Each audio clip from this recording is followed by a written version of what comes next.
Series, mahal pangako sa iyo, hindi magbabago. Ikaw lang ang ibigin ko, kahit ikaw ay lumayo at masaktan ako. Asahan na di maglaho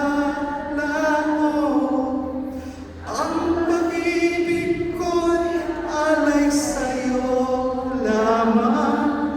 Kung kaya giliw dapat mong malaman ang alin na minsan lang kita iibigin, minsan lang kita mamahalin. Ang pagmamahal sa'yo'y walang hangganan, dahil ang minsan ay magpakailanman. Yan ang awit ng Diyos sa atin. That is God's song to us. His love is everlasting. Ang pagmamahal sa atin, walang hangganan. His love for us is never ending because His love for us is everlasting. That is why the resurrection brings hope for each and every one of us. And that is why we have every reason to be hopeful. And this year is the Jubilee Year of Hope. Okay? And I'd like to invite each and every one of us to pray with me the prayer of the Jubilee. Please rise all together. Father in heaven, may the faith you have given us in your Son, Jesus Christ, our brother, and the flame of charity enkindled in our hearts by the Holy Spirit, reawaken in us the blessed hope for the coming of your kingdom. May your grace transform us into tireless cultivators of the seeds of the gospel. May those seeds transform from within both humanity and the whole cosmos, in the sure expectation of a new heaven and a new earth, when, with the powers of evil vanquished, your glory will shine eternally.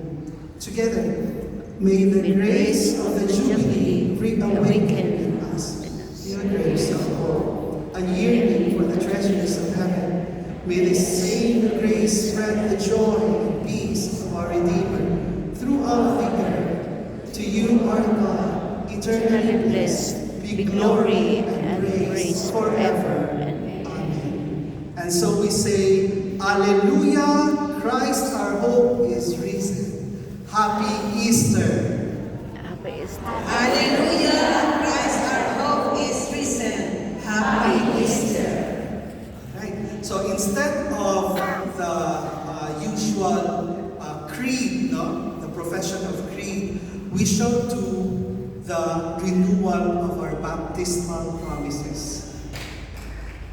Dear brothers and sisters, through the Paschal mystery, we have been buried with Christ in baptism, so that we may walk with Him in newness of life. And so now that our Lenten observance is concluded, let us renew the promises of holy baptism, by which we once renounced Satan and his works, and promised to serve God in the Holy Catholic Church.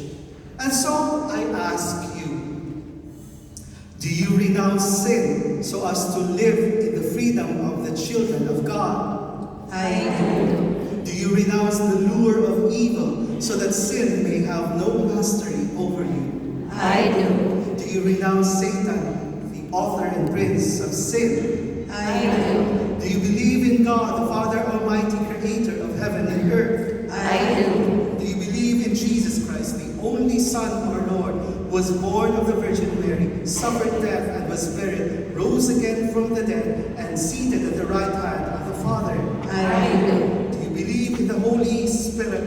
the Holy Catholic Church, the communion of saints, the forgiveness of sins, the resurrection of the body, and life everlasting. I do.